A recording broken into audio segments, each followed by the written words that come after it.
En la selva de Perú, el Evangelio está cambiando vidas y el reino de Dios está avanzando. Nosotros somos la familia Núñez.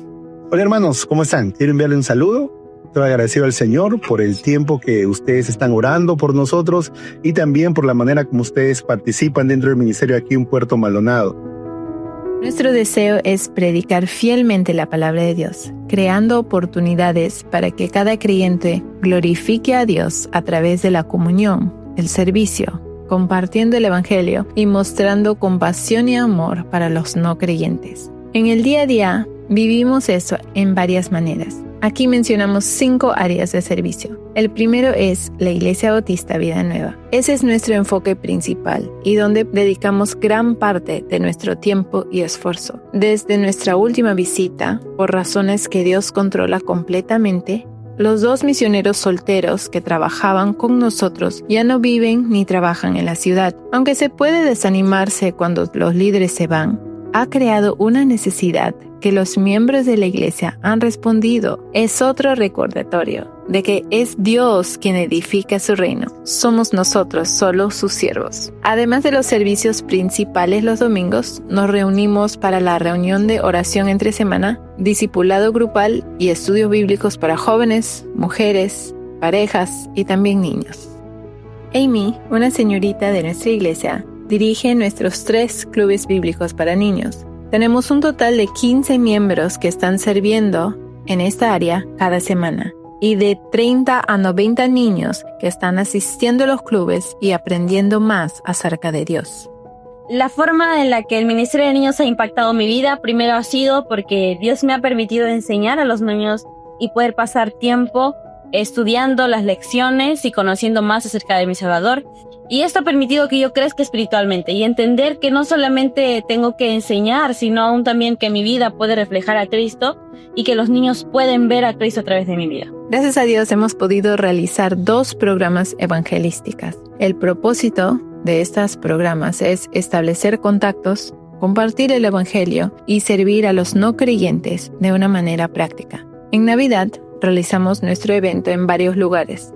Hay regalos para los niños, un programa sencillo con una presentación clara del Evangelio y, claro, su chocolatada para todos. Durante la campaña médica, médicos y dentistas de dentro y fuera del país ofrecen atención médica y dental gratuita. Los que vienen para atención escuchan una presentación grupal del Evangelio mientras esperan, así como conversaciones individuales sobre el Evangelio, dependiendo de la situación. En 1 Corintios, la iglesia se compara con un cuerpo, todos diferentes, todos trabajando juntos. Este es un ejemplo en vivo de la iglesia trabajando unida para el avance del reino de Dios. Algunos dan, otros van, algunos compran los regalos o la medicina, otros organizan, unos dirigen los cantos, los prédicas, algunos mantienen el orden, otros inician una conversación con alguien que está esperando cerca, pero todos están sirviendo a Dios y ninguno de nosotros podríamos hacerlo solo.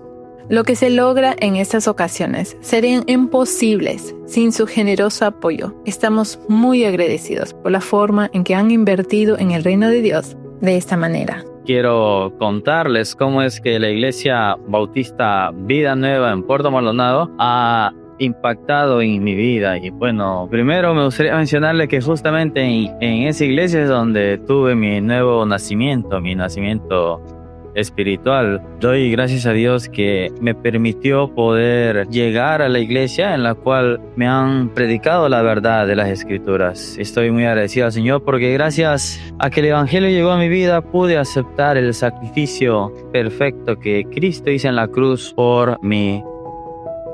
También queremos mencionar en esta ocasión, como muchos de ustedes saben, que la Iglesia Bautista Vida Nueva ha adquirido una propiedad para el campamento. Personalmente, hemos sido profundamente impactados por los ministerios del campamento y antes de venir a Puerto Maldonado participamos en diferentes funciones en distintos ministerios de campamento. Nos emociona ver cómo Dios usará ese ministerio en la vida de los niños y jóvenes de nuestra ciudad. En enero de 2024, hemos escuchado por primera vez del programa de familias acogedoras del Estado de Perú. En marzo de 2024 recibimos nuestra primera llamada para cuidar una bebé. Desde entonces hemos tenido a 8 bebés y niños pequeños en nuestro hogar.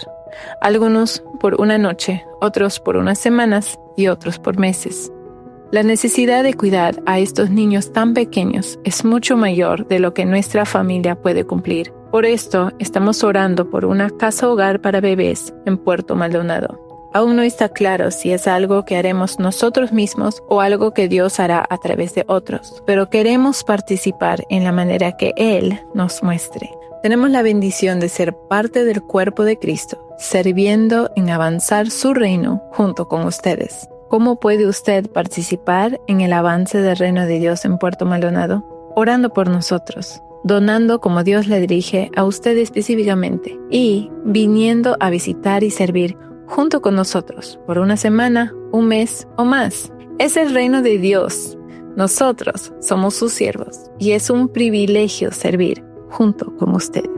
Ese es el video que queríamos mostrarle en esta mañana. Mi familia ha llegado, está mi esposa, mi hijo Alejandro, mi hija Flavia y nuestra hijita del corazón, Maíta. Para los que no saben, Maíta es la primera bebé que nos dieron cuando empezamos el ministerio de la casa de acogida. Nos la entregaron con 4 días y ya va a cumplir 2 años, ¿no? Y estamos agradecidos porque nos han dado el permiso para poder traerla. Hay 2 cosas puntuales que me gustaría compartir en esta mañana. Una de ellas es la casa de acogida.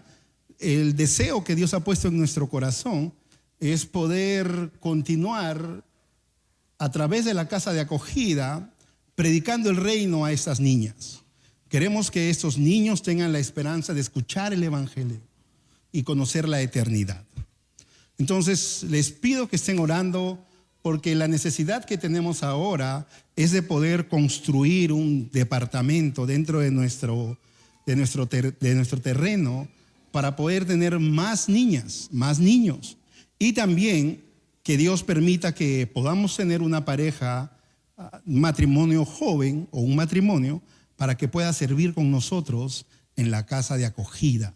Esa es una de las peticiones que me gustaría que usted esté orando por nosotros. Sabemos que Dios va a proveer en su tiempo, a su manera. Nosotros no estamos apurados porque sabemos que Dios en su momento lo va a hacer. El segundo pedido que me gustaría compartir con ustedes antes de empezar el mensaje en esta mañana es compartirles que hace 1 año y medio Dios ha permitido que podamos tener un terreno para campamento. Nosotros no lo hemos comprado, no podríamos comprar ni siquiera 1 hectárea, la verdad. Nos han ofrendado 11 hectáreas. Un misionero estaba trabajando en la ciudad, tuvo que viajar. Su misión se contactó conmigo, su iglesia se contactó conmigo y me dijo: queremos que ustedes como iglesia sigan la visión del campamento. Y yo he trabajado en campamentos muchos años con el pastor Raúl, con Juan Pablo, con varios siervos de aquí.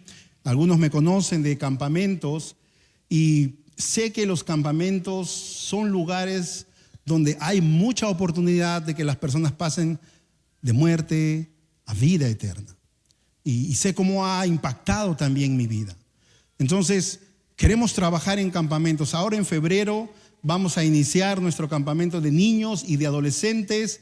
El año pasado, en la transición que hubo, lamentablemente robaron el campamento. Han robado muchas maquinarias, han robado todo lo que son implementos de cocina. Y yo estoy compartiendo con ustedes, tenemos una necesidad de un promedio de 60 charolas. Nos gustaría también ver la manera durante este mes de enero de comprar 20 a 30 colchonetas para que los chicos puedan dormir. Gracias a Dios hemos recibido la donación de una carpa de 6 por 3 metros. Ahí vamos a hacinar a los niños, ¿no? Pero necesitamos otra para las niñas, ¿no? Entonces les pido que estén orando porque es Dios quien provee. Pero como su pueblo tenemos que orar, ¿verdad? Tenemos que clamar y Él lo va a hacer. Entonces, entrando al tema de esta mañana, voy a pedirles que abran sus Biblias en el libro de Mateo.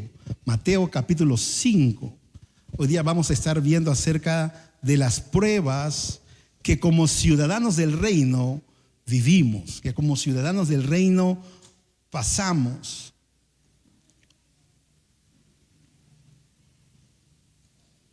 Mateo capítulo 5.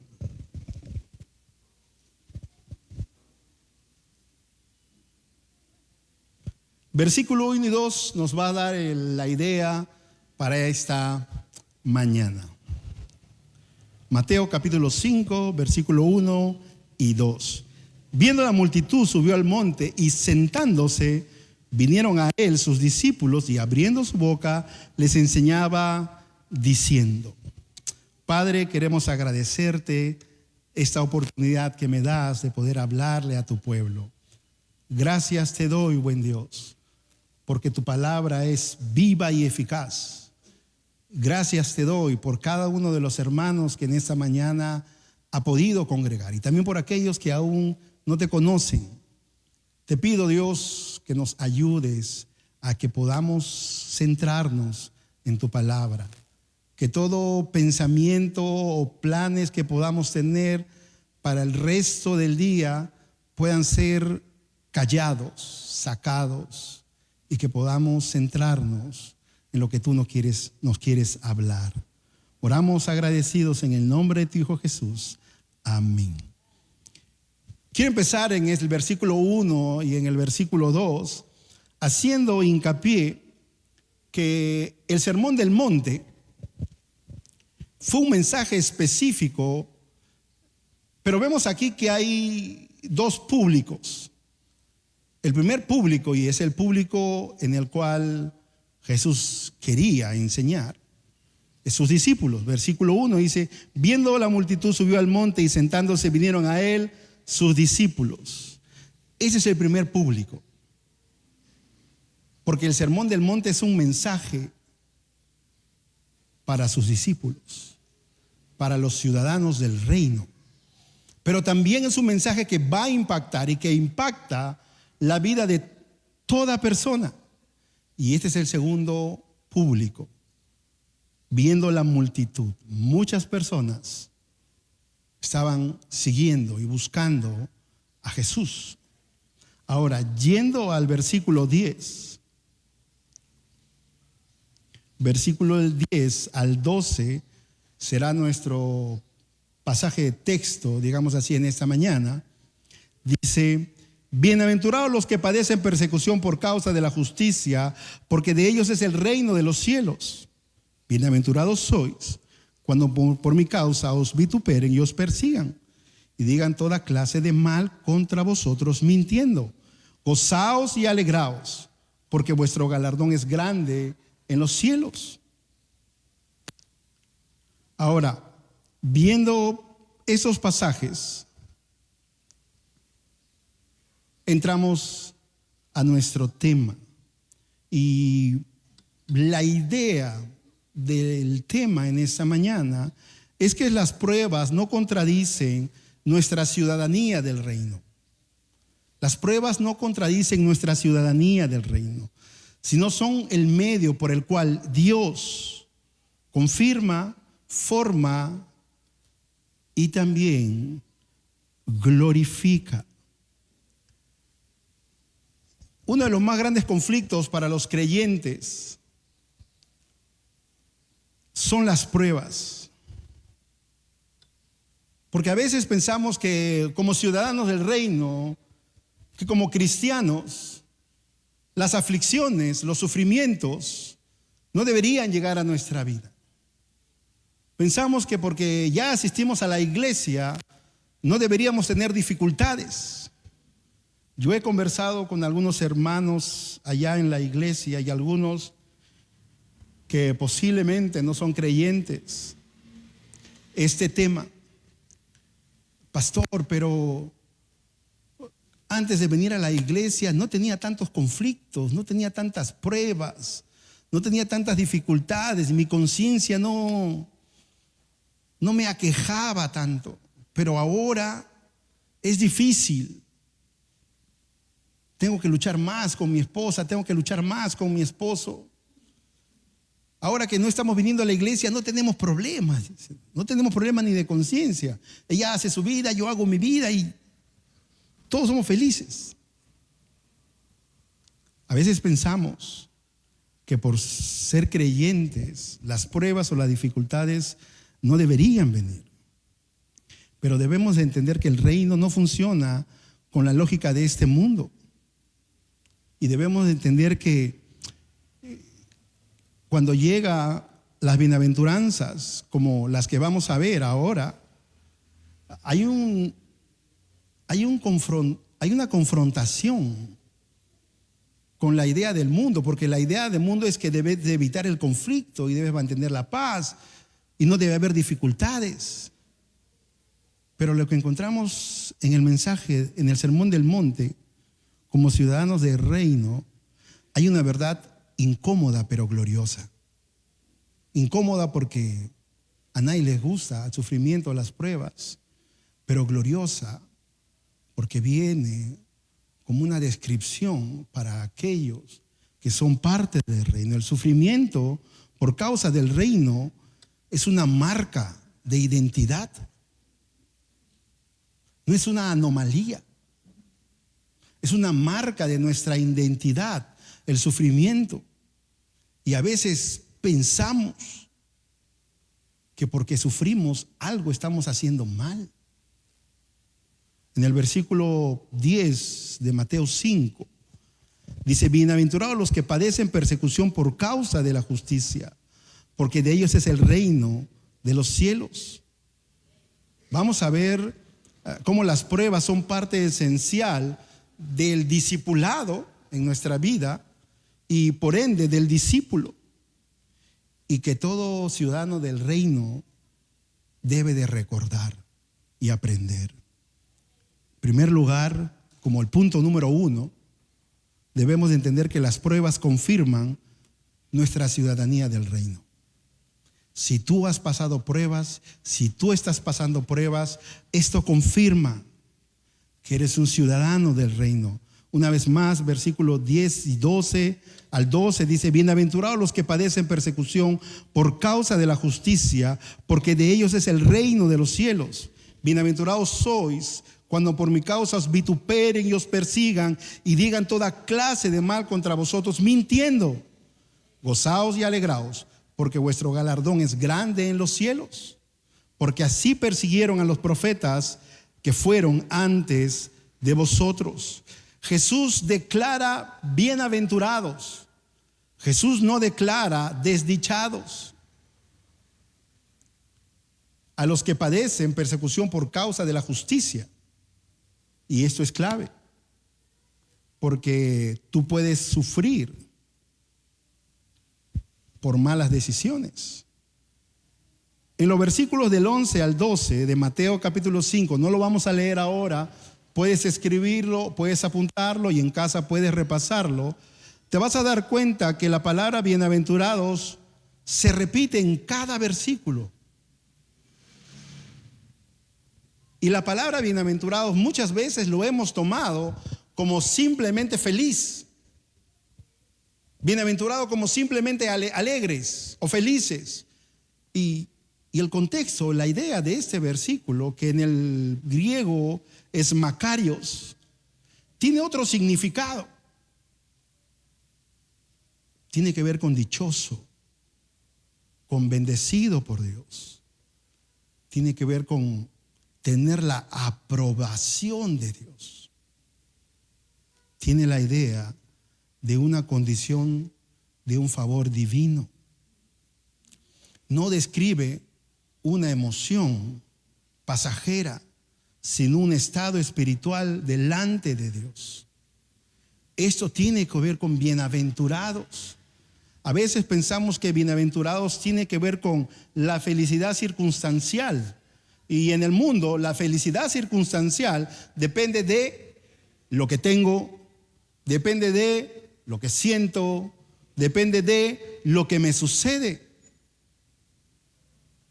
Dejamos de disfrutar el gozo y la bienaventuranza en nuestra vida porque empezamos a tener una perspectiva del mundo, humana, pasajera. Y cuando sí hay cosas, decimos hoy hemos sido bienaventurados y bendecidos. Pero cuando no hay, se pierde. Y eso no es así.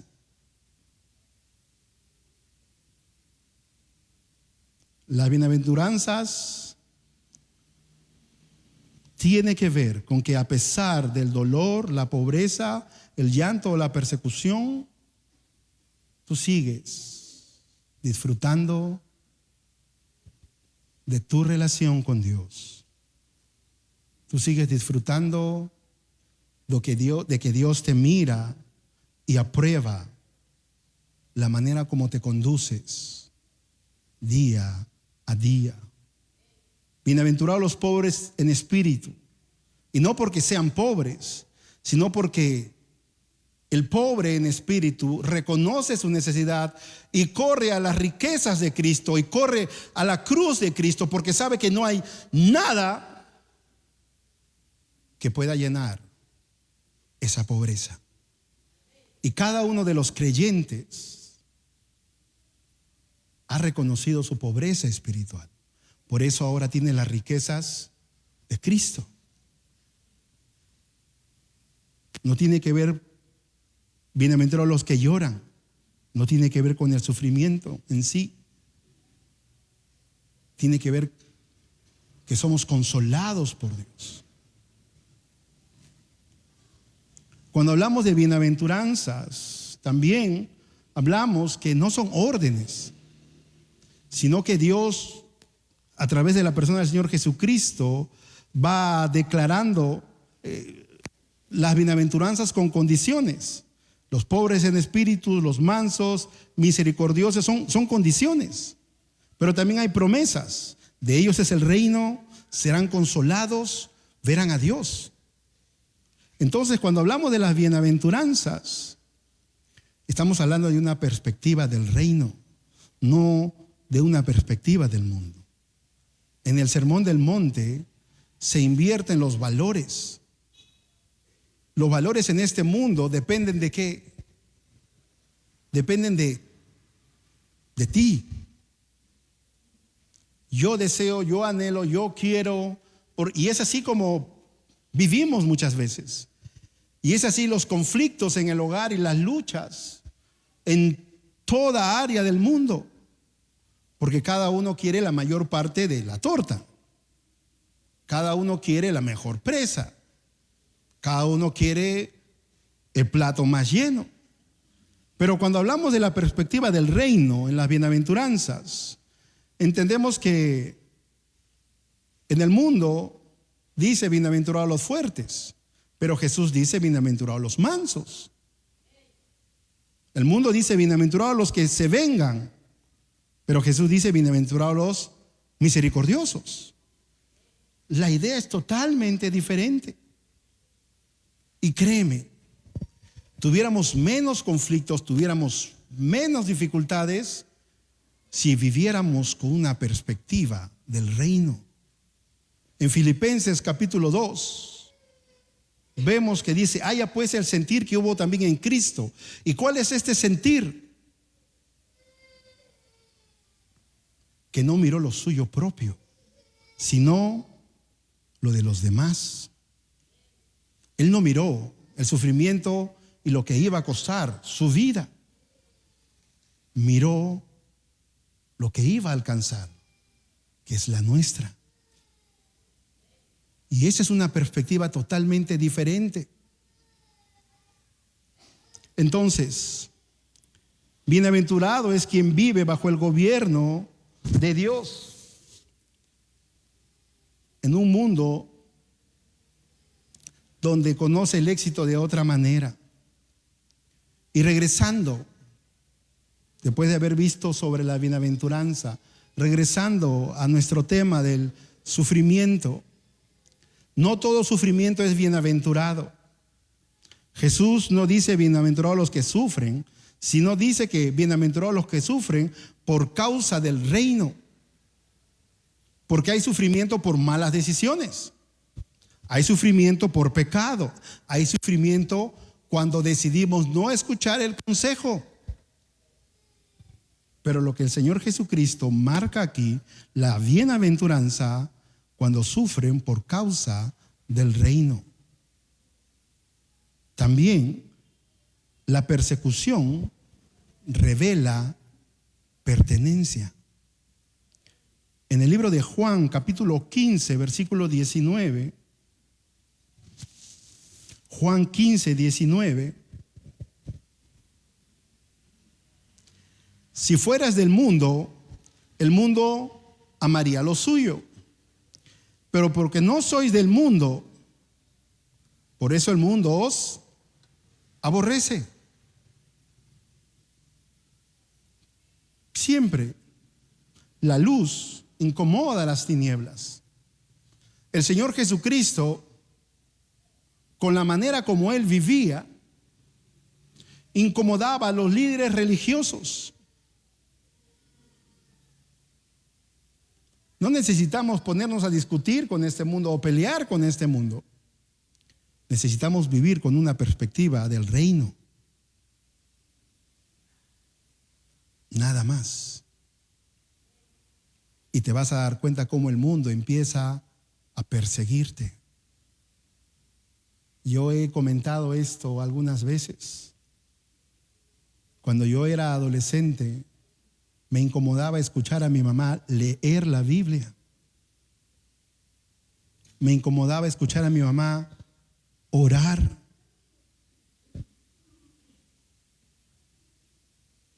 No necesitaba un debate teológico para enojarme.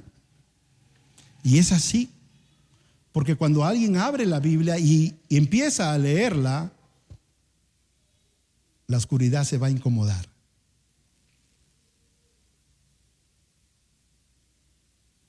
¿No te ha pasado en casa?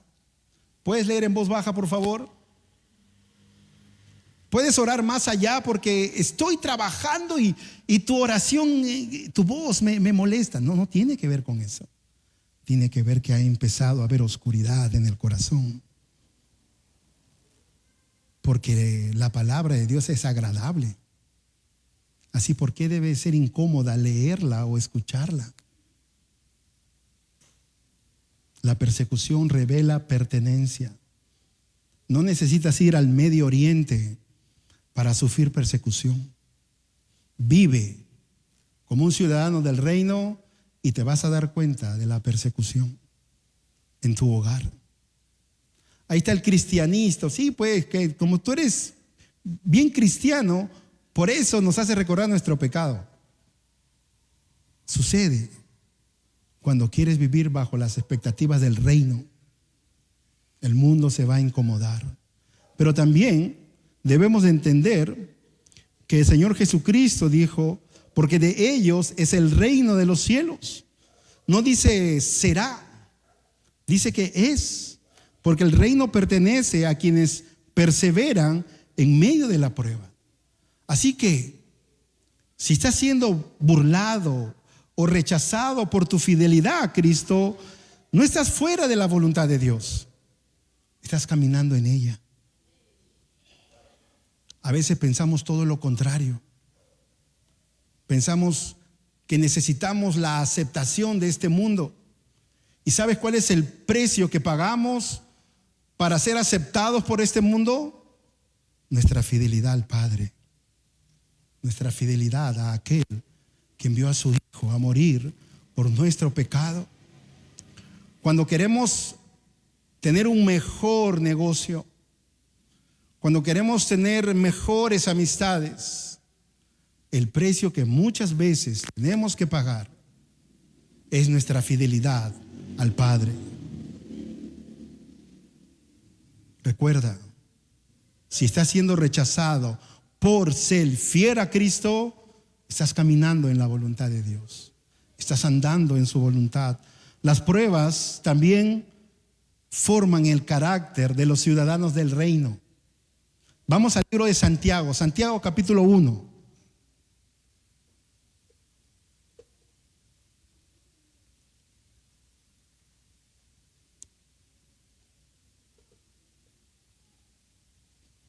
Santiago capítulo 1, versículos del 2 al 4.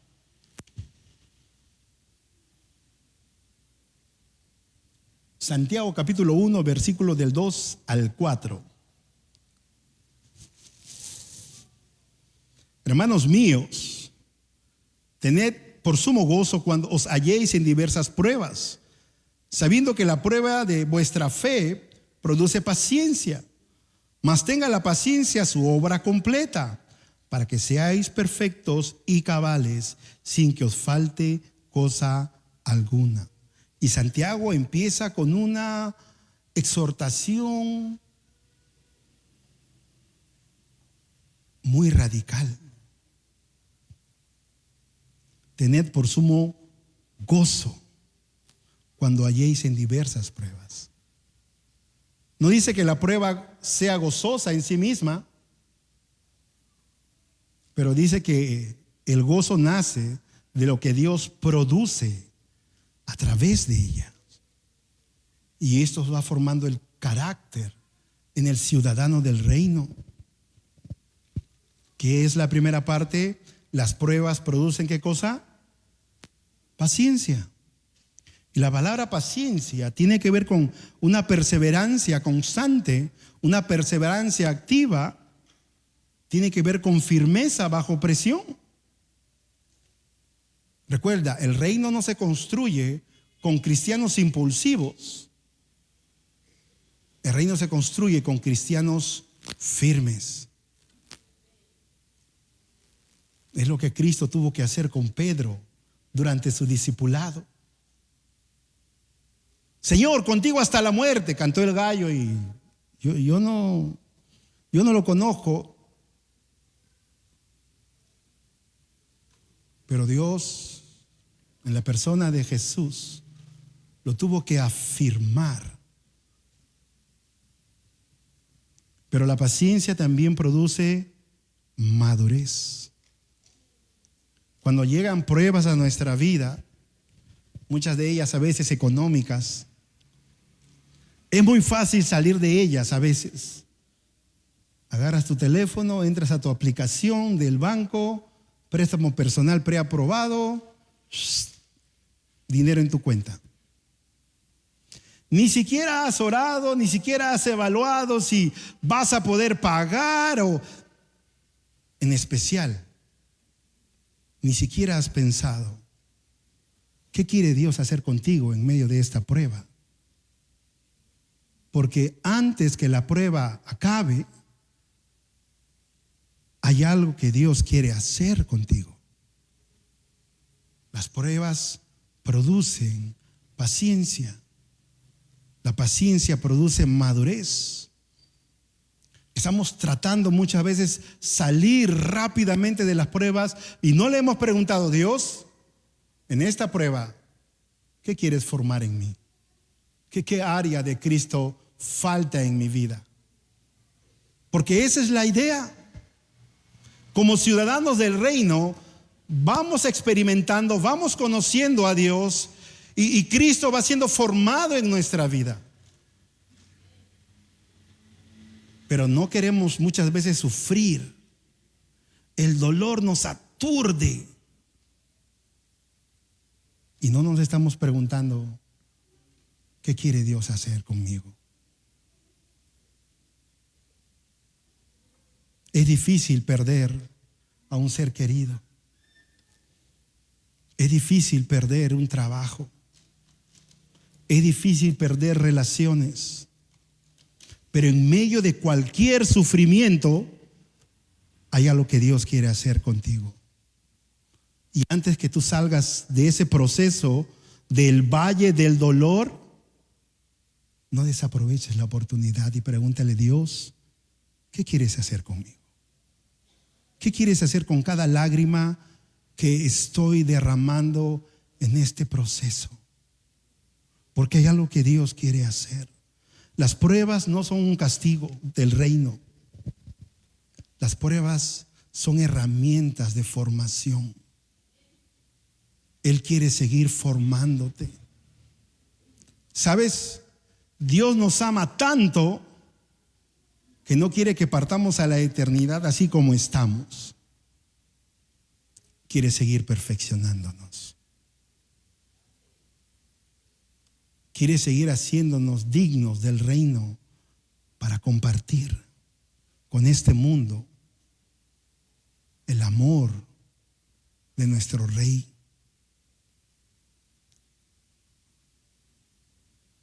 Las pruebas revelan la autenticidad de nuestra fe.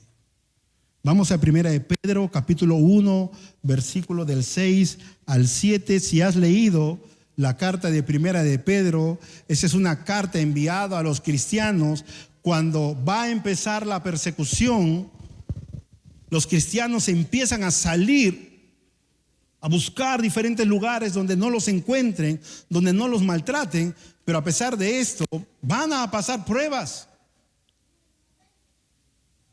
Y las pruebas revelan cuán auténtica es tu fe.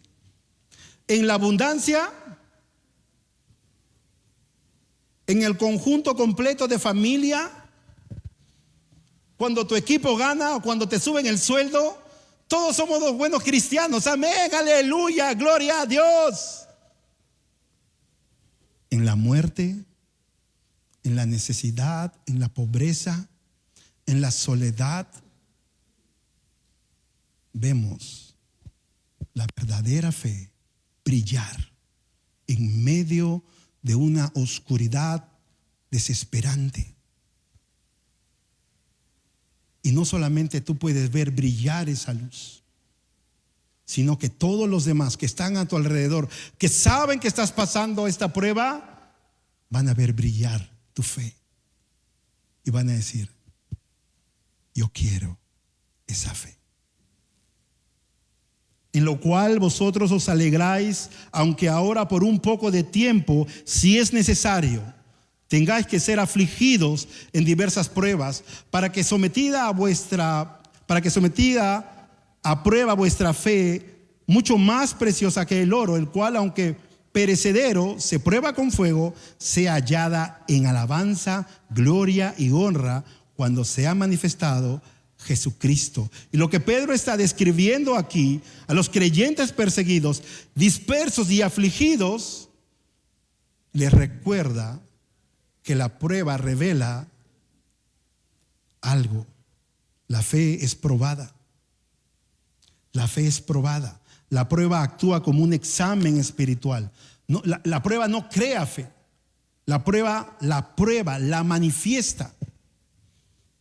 Fe superficial se va a derrumbar. Fe genuina va a perseverar. En Tesalonicenses, ¿qué escuchamos? Porque no queremos, hermanos, que ustedes sufran como aquellos que no tienen esperanza, sino que Cristo traerá a los que han partido antes que nosotros con Él. La fe superficial se derrumba, pero la fe genuina persevera en medio de la prueba. Sabes, durante la vida, hermanos, Dios te va a permitir tiempo de abundancia, no necesariamente económica, de abundancia de gozo, de abundancia de afecto, de abundancia de buenas relaciones. Dios te va a permitir este tiempo de abundancia. ¿Y sabes para qué? Para que en el tiempo de la prueba o de la necesidad puedas mirar atrás y decir: Dios lo hizo, Dios lo volverá a hacer. Dios me trajo el gozo en este momento de dificultad, Dios lo volverá a hacer. Y hasta en lo económico se presenta. He aprendido por los años a que cuando Dios provee a veces un poco más, no es bueno comprar un televisor más grande. Es mejor ahorrar, porque pronto vendrá una prueba. Y cuando venga una prueba, no debemos de estar turbados yendo al banco. Necesito. No, Dios ya me ha provisto. Oh, ¿para esto era Dios? Qué bueno eres. Qué generoso eres. Tú sabías lo que iba a venir mañana. Gracias por lo que me proviste ayer. Expectativas o perspectivas del reino. La fe probada glorifica a Cristo. Pedro dice que la fe probada resulta en alabanza, gloria y honra cuando sea manifestado Jesucristo. La fe probada glorifica a Cristo. Es posible que la prueba que tú puedas estar pasando pronto va a asaltar a alguien que te rodea.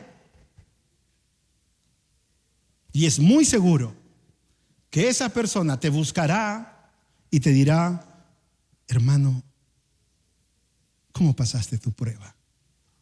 Me tocó a mí. Y tendrás que estar preparado para que glorifiques a Cristo a través de cómo pudiste perseverar en medio de la prueba. Este es algo que yo recuerdo cada vez que Dios permite algo en mi vida o en la vida de mi familia. Trato de pensar, en algún momento alguien va a necesitar lo que Dios ha hecho a través de la prueba en mi vida. La prueba no muestra cuán fuerte es el problema, sino que la prueba demuestra cuán real es nuestra fe. Dios ve el valor donde el mundo ve pérdida. El mundo puede ver derrota, pero Dios ve adoración. Cuando permaneces fiel en medio del dolor, tu vida va a predicar más que tus palabras. Recuérdalo. Cuando permaneces fiel en medio del dolor, tu vida va a predicar más fuerte que las palabras que pudieras dar. Las pruebas nos enseñan a vivir con una perspectiva eterna. Este es nuestro último punto. 2 Corintios 4, 16 al 18.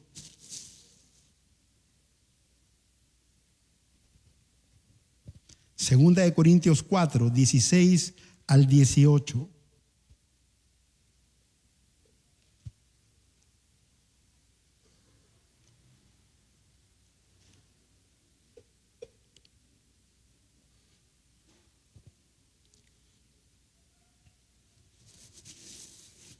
Por tanto, no desmayemos.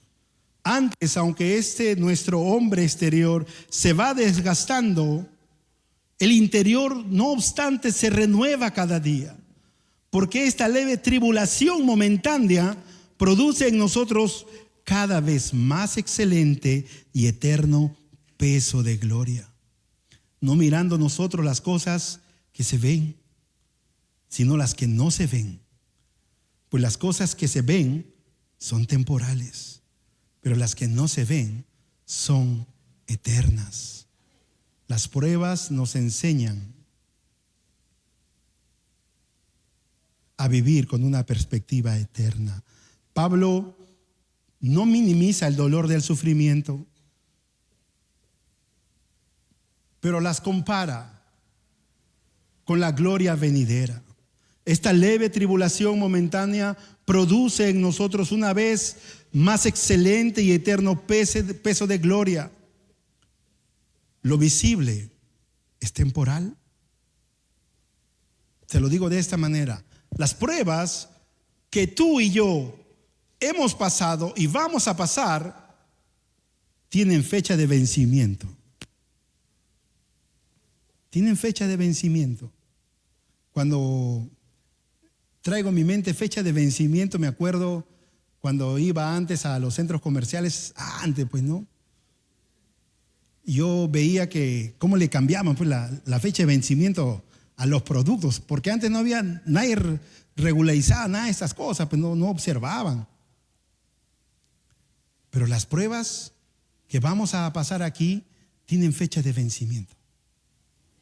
Pablo vivía con esta perspectiva eterna. El sufrimiento que aquí mi cuerpo puede recibir y se va desgastando cada vez más, eso va a acabar. Va a quedar aquí. En algún momento me voy a la eternidad. Y esa es una perspectiva eterna. Lo invisible, el reino no se mide por lo inmediato, sino por lo eterno. Las pruebas sí tienen fecha de vencimiento. Lo invisible es eterno. Y el ciudadano del reino aprende a interpretar el presente a la luz de la eternidad. Tenemos que empezar a ver las cosas a la luz de la eternidad. ¿Qué es lo que puedes dejar a tu hijo, a tu hija? Muchos padres dicen, estudios, tenemos que dejar estudios. Otros dicen, casa, sí. Tengo mi casa, segundo piso, hijo, tercer piso, hija, cuarto piso, alguien más vendrá. Pero esto no es eterno. Y estamos olvidando lo eterno. Estamos olvidando animar y pasar tiempo en la palabra. Porque esto es lo que sí podemos dejarle. Un legado espiritual. Si solo miramos lo que perdemos hoy, siempre vamos a vivir desanimados. A veces damos ofrendas y ya no hay ya.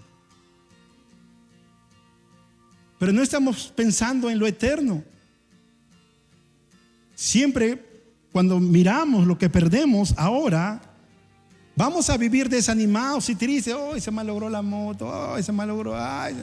¿Por qué no? Gracias Dios porque me diste una moto. Gracias Dios porque me diste un terreno. Ya lo perdí, pero me diste y disfruté. Porque la perspectiva eterna trae gozo, nos ayuda a perseverar. Si miramos lo que Dios está preparando para la eternidad, vamos a perseverar y nos vamos a animar y vamos a continuar. Pero tendrás que tomar una decisión en medio de las pruebas. ¿Con qué perspectiva vas a vivir? Oramos. Padre, queremos agradecerte en esta mañana por tu palabra. Queremos agradecer.